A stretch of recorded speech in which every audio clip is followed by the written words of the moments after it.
it's me. I would like to share with you a project that I'm going to do. I don't even know how to introduce this video.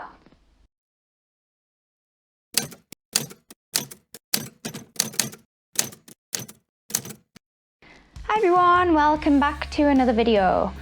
Today I am going to make a 90s grunge cami dress. I guess people also call this a slip dress. This was kind of iconic in the 90s, usually made out of floaty fabrics. I'm not a massive fan of wearing dresses. I've just never really felt all that comfortable with being feminine and being girly, for want of a better word.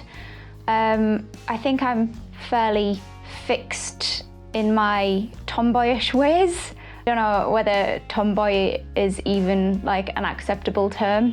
I guess the only time I'd really consider wearing a dress is maybe for a wedding, but this dress kind of seems apt. I feel like a cami dress will fit my style quite well, especially because I can pair it with a big pair of stompy boots and kind of edge it up a little bit. Anyway, all that being said, my plan here is to take an old camisole that's been languishing in my wardrobe. I have this camisole. I'm going to use this to make a pattern by tracing around the shape on the fold, and then I'm going to lengthen it and add a teeny tiny bit of shaping to the waist and the hips, but not much because I still want it to be not too figure hugging. And I'm aiming for mid-shin, mid-calf sort of length, but I'm gonna add some side slits, I think, just to give it a little bit of edge and show off my tattoos. I haven't ever done this before. You guys are trying it along with me at the same time. So what you are watching is me trying this for the first ever time. Please don't mistake this for a tutorial. It's definitely not. You are just watching me try and create something from scratch. Okay, so let's get started.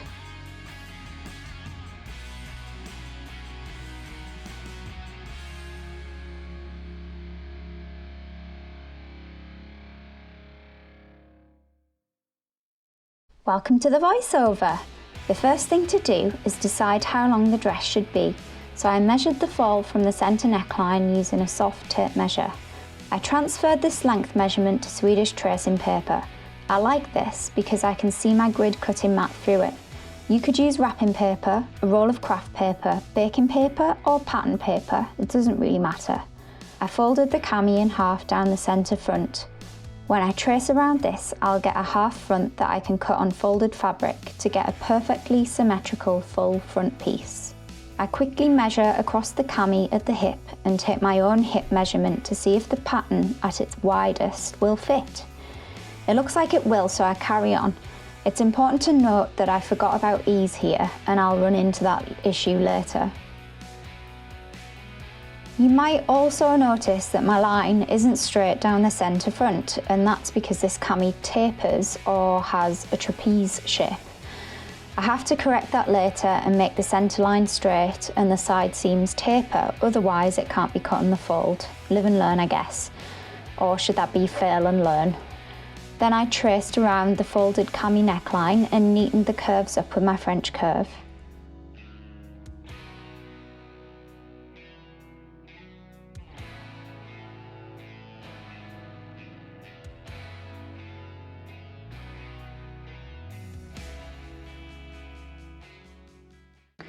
Okay, so what we have here are the pattern pieces, or one pattern piece. This is the front of the cami dress. One thing you may have noticed when I originally cut this piece was that I made the centre fold a kind of trapeze shape and then squared it off down to the bottom, which was going to make it impossible to cut on the fold. So I went back and corrected that error. So I made the centre fold a straight line and I've kind of trapezed the side seam instead. And then the other obvious error I made when I cut the first bit was I forgot to add the seam allowance to the side. So I've gone back and corrected that as well. And also this is the back pattern. So you can see where I kind of corrected that centre back. I've just kind of trued it and added a trapeze sort of shape to the side instead. So yeah, there we go. So I'm going to give this a go. I'm going to cut this out and try it on. Well, I'm going to cut it out and then I'm going to baste the side seams together and kind of roughly try it on and see what I think. And if I'm happy with it, I'll sew it up, and if I'm not, I will make some alterations. So let's see how that goes. I folded my fabric over and I laid the pattern piece on top. What will happen is you fold this out and it's a perfect mirror image of the pattern. So we now have our pattern pieces cut out. I'm just going to fold this really carefully because what I don't want to do is stretch out the neckline, and I don't want to stretch out the arm side. So I'm going to take this over to my sewing machine and I'm going to do a stay stitch, which is a long kind of basting stitch all around the edges, just to make sure that when I'm moving this fabric around, I don't stretch this edge. What will happen is you'll end up with a saggy neckline or saggy armholes, and yeah, we don't want that. To stay stitch, I used water-soluble thread. I like using this for stay stitching and basting because it dissolves in the wash and I don't have to worry about unpicking it. You can either use it in the bobbin or in both bobbin and needle. If you don't use this kind of thread, use a contrast thread to make it easy to pick out later. I increased my stitch length to the maximum it'll go and stitched about 5/8 of an inch away from the neckline and underarm edges.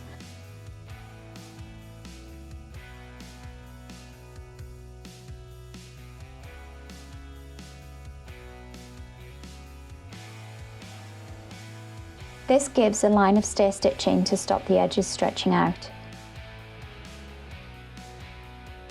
Then I changed the thread over to my usual black sewing thread and basted down the side seams with a 1-inch seam allowance.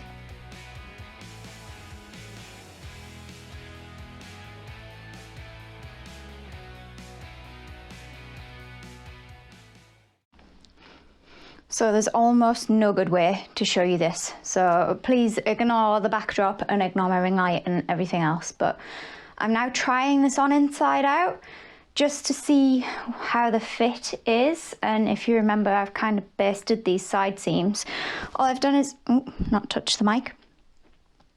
So I've basted the side seams with a 1-inch seam allowance, and I'm really glad that I did leave all of that 1-inch seam allowance, because if I stand perfectly straight, it literally just fits over my hips, and I want more of a relaxed fit over my hips. So I'm just going to let that out by probably as much as I dare, actually, on both sides. So I'm just going to mark the point at which it feels like things are starting to get tight on the side seams.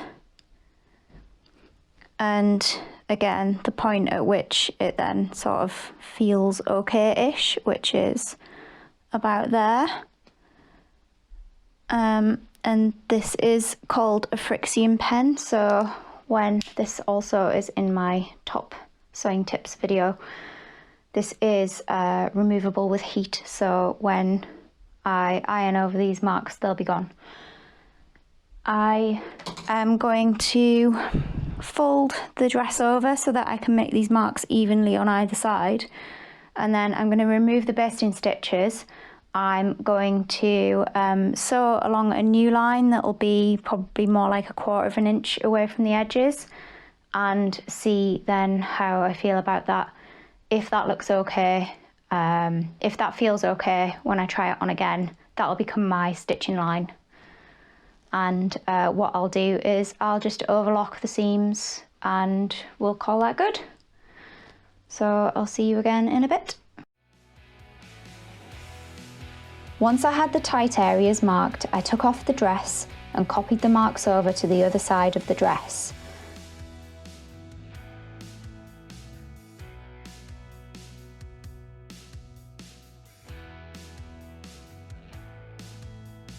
I drew a curve within the marks out to about 1/4 of an inch seam allowance at the widest part. If I was thinking clearly about it, after basting it to check the fit, I should have just trimmed the seam allowance with my rotary cutter through all 4 layers at once to make sure it was symmetrical and then carried on from there, but I didn't. I did make my life a bit more difficult, and the method that follows probably isn't what I'd recommend now, but remember, this isn't a tutorial, so... I sewed over the new lines with a basting stitch, unpicked the original basting stitch and tried on for size, which was good. I overlocked each side of the seams individually because this should make it easier to hem the side slits later. As I mentioned, I should have trimmed the seam allowances down before doing this, but I didn't.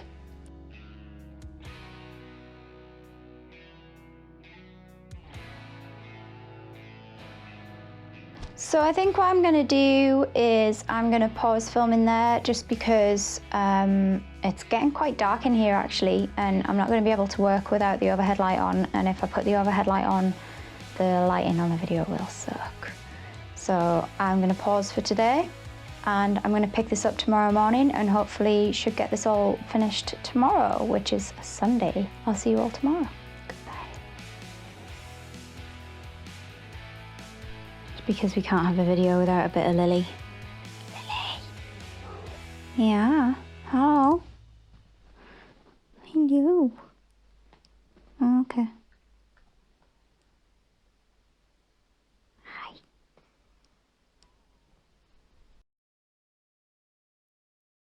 Hi everybody, it's day 2. My dress is currently in a pile behind me on the desk, and today's jobs are to make some bias binding and to attach all the bias binding and hem it, so not much really. Yeah, so let's get going.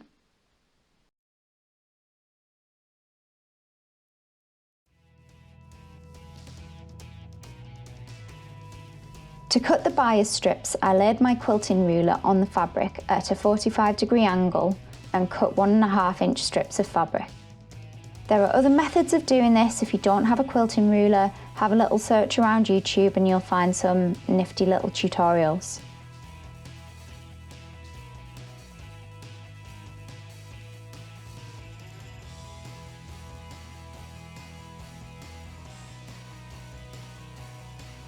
I searched high and low for my bias binding folder tool and it was nowhere to be seen, so I used the pin trick. If you haven't seen this before, you measure the width of binding that you want, in my case around 3/4 inch, and pin it to the tabletop, leaving a gap of that width. You can do this using an ironing board. I just pinned straight into my tabletop. I started the tape off by folding in the edges and pressing them, and then pulling it under the pin. As I pull the tape through, the edges will roll in, and then I pressed it flat.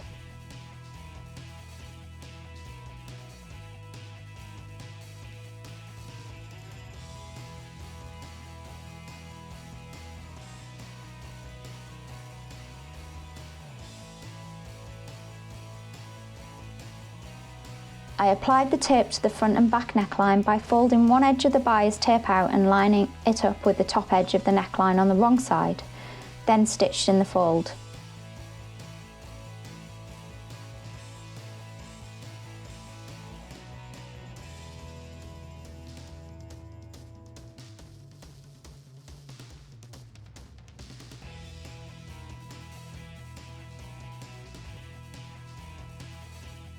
When that was complete, I turned over to the right side, folded the bias tape over the raw edge and stitched it down with a slightly longer stitch length and trimmed the excess off.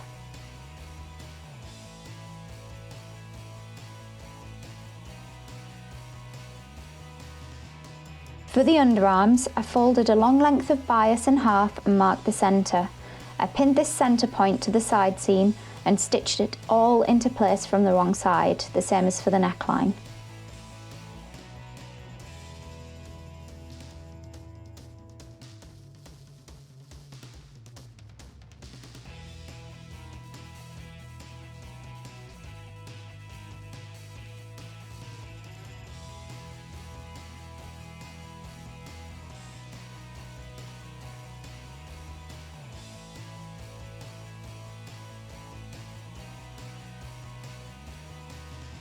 Rather than folding the bias and top stitching it, I tried on the dress to get the length of the straps right.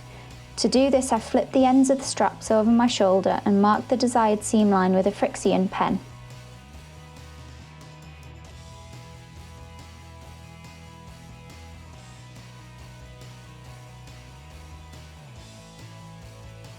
I stitched this line, cut off the ends of the bias tape and pressed the seam open.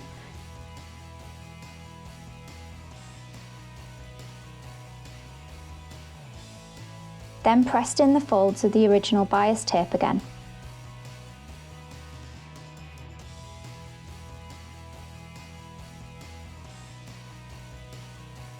Then I folded the bias tape over the raw edge of the underarm and top stitched around the entire thing, top stitching the straps closed as I went.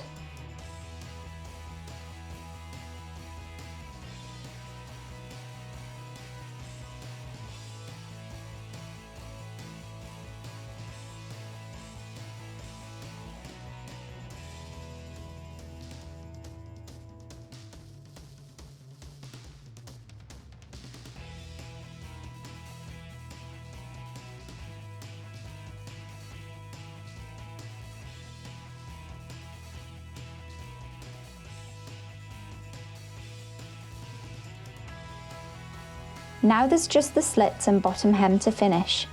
To finish the slits, I folded over the overlocked edges and stitched in place, going all the way up one side to the top of the slit, across the side seam and back down the other side of the slit. Then I top stitched the seam where the slit starts and rolled the slit hem over one more time and top stitched, stopping at about 1/4 of an inch from the top. I used the same method on the bottom hem. I overlocked the edges and rolled the overlocked edge up and top stitched.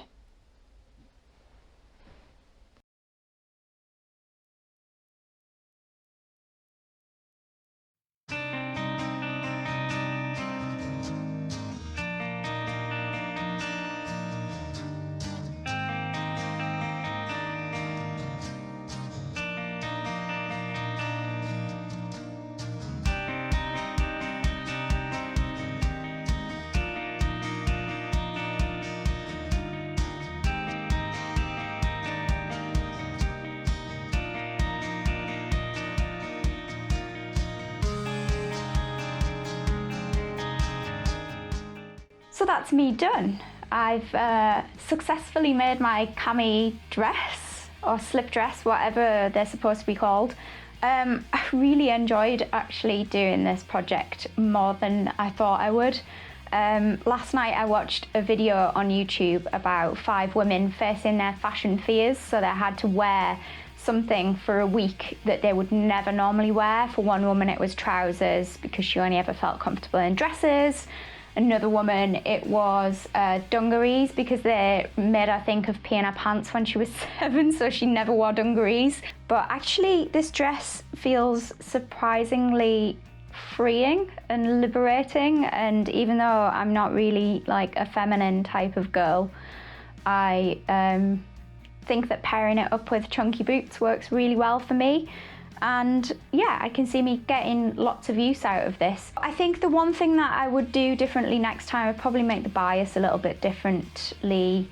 The pin trick works fine, but my bias tip didn't end up a totally even width the whole time, and probably could have got over that if I'd have had these bad boys a little bit earlier, but unfortunately they didn't turn up until about 4 o'clock.